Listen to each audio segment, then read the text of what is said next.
Good morning student. आज हम लोग का रिवीजन का टॉपिक है इलेक्ट्रोमैग्नेटिक इंडक्शन, जो कि यूनिट 4 है। इसमें हम लोगों ने कल देखा था फैराडे लॉ और लेंज का लॉ।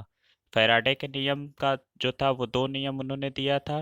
पहला नियम ये था कि अगर किसी कॉइल को अगर लिंकेज फ्लक्स है, अगर उसमें अगर चेंजिंग किया जाए या फिर फ्लक्स और कंडक्टर के बीच की अगर कोई रिस्पेक्टिव वेलोसिटी अगर उसमें क्रिएट करे तो उसमें एक ईएमएफ इंड्यूस्ड होता है।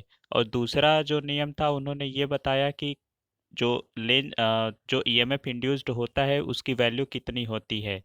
तो जो ईएमएफ इंड्यूस्ड होता है वो rate of changing of flux के डायरेक्टली प्रोपोर्शनल होता है। यानी हम कहें तो E directly proportional to d phi by d t. ये दो नियम थे किसके, फैराडे के। इसके बाद जो लेंज ने क्या बताया कि जी उसमें जो ईएमएफ इंड्यूस्ड अगर हो रहा है, अगर उसको हम लोग किसी बाहरी कंडक्टर से शॉर्ट कर दें तो उसमें जो प्रेरित धारा होगा, जो इंड्यूस्ड करंट होगा, वो उसी चीज का विरोध करता है जिससे वो उत्पन्न होता है। तो क्या हो जाएगा, E directly proportional to minus d phi by d t. ये किसका है, लेंज का नियम था। इतना हम लोगों ने कल पढ़ा था। आज हम लोग देखेंगे उस पर जो न्यूमेरिकल है उस क्वेश्चन को कैसे सॉल्व करते हैं। तो देखिए जो पहला क्वेश्चन है, पहला क्वेश्चन क्या है कि 180 टन्स की एक कॉइल है जिस पर 6 मिली वेबर से फ्लक्स लिंकेज है, और इसको 0.03 सेकेंड में फ्लक्स के विपरीत कॉइल में कितना विद्युत वाहक बल उत्पन्न होगा। ठीक है, तो हमसे पूछ रहा है फाइव वन की वैल्यू की कितना होगा, तो यानी ई की वैल्यू फाइंड करना है। क्या क्या गिवन है, सबसे पहले हमें वैल्यू निकालनी होगी डी की, यानी जो ईएमएफ इंड्यूस्ड होगा उसकी वैल्यू कितनी है, d phi by d t. कहे तो five two minus five one by t. ठीक है, तो इसमें क्या क्या हमें दिया हुआ है, हमें जो दिया है वो कितना है, एक है फ्लक्स कितना 6 मिली वेबर का, तो फाइव वन की वैल्यू 6 मिली वेबर, और जहाँ मिली है वहाँ 10 का पावर -3 कर दिया तो कितना हो जाएगा 6 into 10 to the power -3 weber. और इसके विपरीत पूछ रहा है कि इसके विपरीत फ्लक्स में, विपरीत फ्लक्स का मतलब क्या हो गया कि इसका अपोजिट, यानी -6 into 10 to the power -3 weber. ये किसका हो जाएगा, फाइव टू की वैल्यू। तो जो फ्लक्स में परिवर्तन होगा यानी डी फाई की वैल्यू कितना होता है, फाइनल माइनस इनिशियल, यानी five two minus five one. तो five two minus five one अगर करेंगे तो कितना हो जाएगा, फाइव टू की वैल्यू है -6 इंटू 10 टू द पावर -3, और minus five one 6 into 10 to the power -3, तो डी फाइव की वैल्यू कितना आ गया, -12 into 10 to the power -3 weber. Time हमें गिवन है 0.03 सेकेंड। नंबर ऑफ टर्न्स हमें गिवन है कितना, 180। तो हमने डी फाइव निकाल लिया, एन निकाल लिया, डी टी निकाल लिया, ई की वैल्यू हमसे पूछ रहा है तो ई इज इक्वल टू कितना, E is equal to minus N d phi by d t. जब इसको हम लोग सॉल्व करेंगे, एन की जगह पे कितना रखेंगे, 180। इसके बाद डी फाइव -12 था तो इसका माइनस और यहाँ से माइनस, ये प्लस हो जाएगा, अपॉन डी टी कितना 0.03। इसको जब सॉल्व करेंगे तो आंसर कितना आएगा, 72 वोल्ट।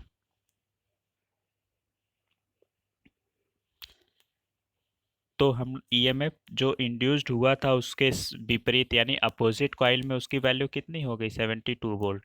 अब हमारा नेक्स्ट क्वेश्चन है कि एक कॉइल है, उस कॉइल में 480 टर्न्स हैं जिसमें उससे लिंकेज फ्लक्स 0.04 सेकेंड में 4 मिली वेबर से बढ़कर 8 मिली वेबर हो जाता है।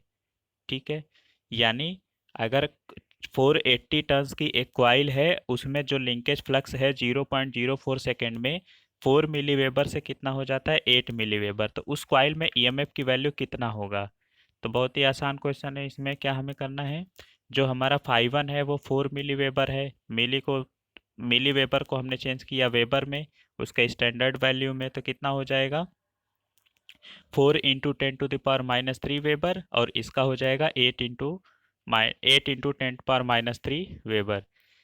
तो इसमें हमें डी फाइव की वैल्यू निकालनी, D five is equal to कितना, five two minus five one, तो उस केस में कितना हो जाएगा, ये φ1 की वैल्यू हो जाएगा 4 मिली वेबर से 8 मिली वेबर हो रहा है, यानी φ1 4 हो गया और φ2 8 हो गया। तो डी फाई की वैल्यू कितना हो गया, 8 माइनस 4 यानी 4 मिली वेबर हो गया। dt की वैल्यू इतना और n की वैल्यू ये। तो हमें पता है कि E इज इक्वल टू कितना होता है, minus N d phi by d t. Value put किया तो E की वैल्यू कितना आ गया, -48 वोल्ट। ठीक है, तो इसका ये आंसर है। अब एक बहुत ही खास इम्पॉर्टेंट टर्म्स है, कौन चीज़ का, जो हमारा सेल्फ इंडक्टेंस होता है। ठीक है, एक होता है सेल्फ इंडक्टेंस और दूसरा होता है म्यूचुअल इंडक्टेंस। तो ये दोनों बहुत ही इंपॉर्टेंट है। तो आज हम लोग देखेंगे किसके बारे में, सेल्फ इंडक्टेंस के बारे में।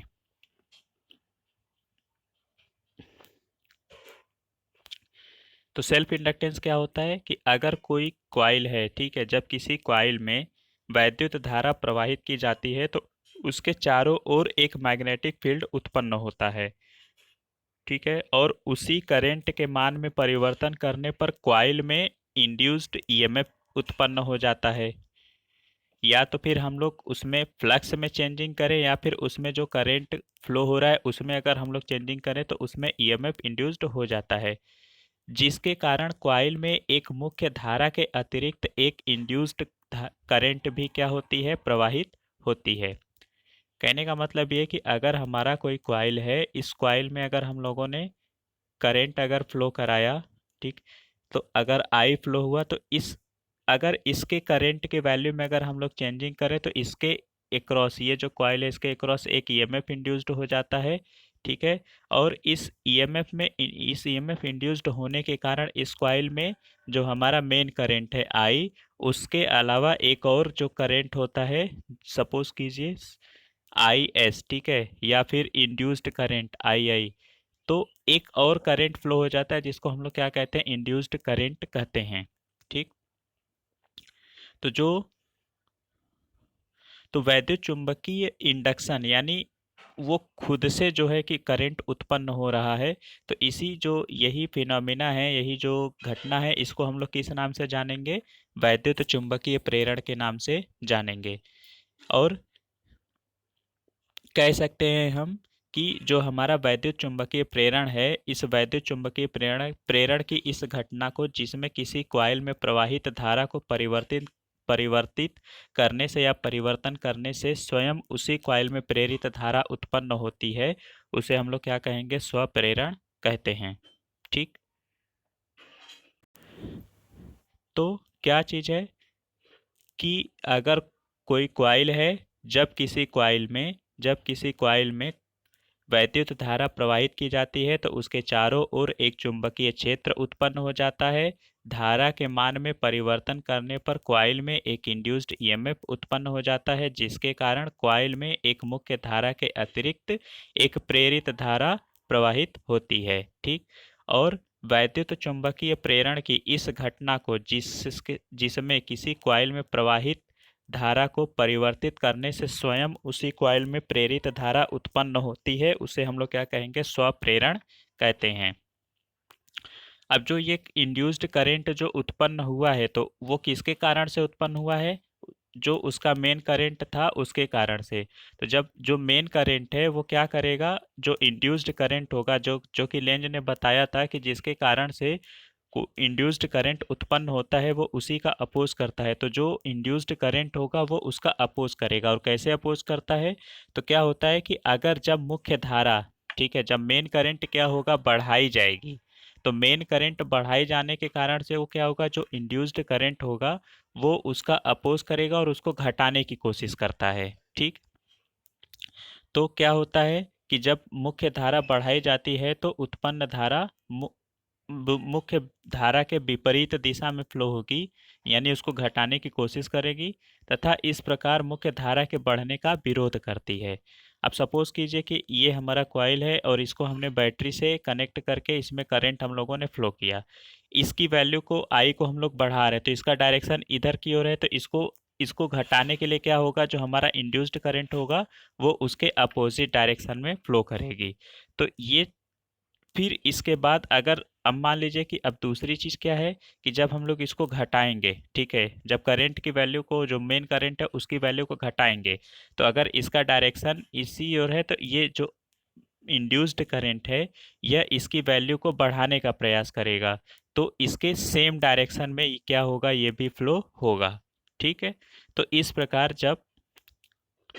प्रकार जब मुख्य धारा घटाई जाती है तो उत्पन्न धारा मुख्य धारा के ही दिशा में बहती है, तथा इस प्रकार उत्पन्न धारा मुख्य धारा के घटने का क्या करती है, विरोध करती है। उत्पन्न धारा का मतलब क्या हो गया, जो हमारा इंड्यूस्ड करंट है वो।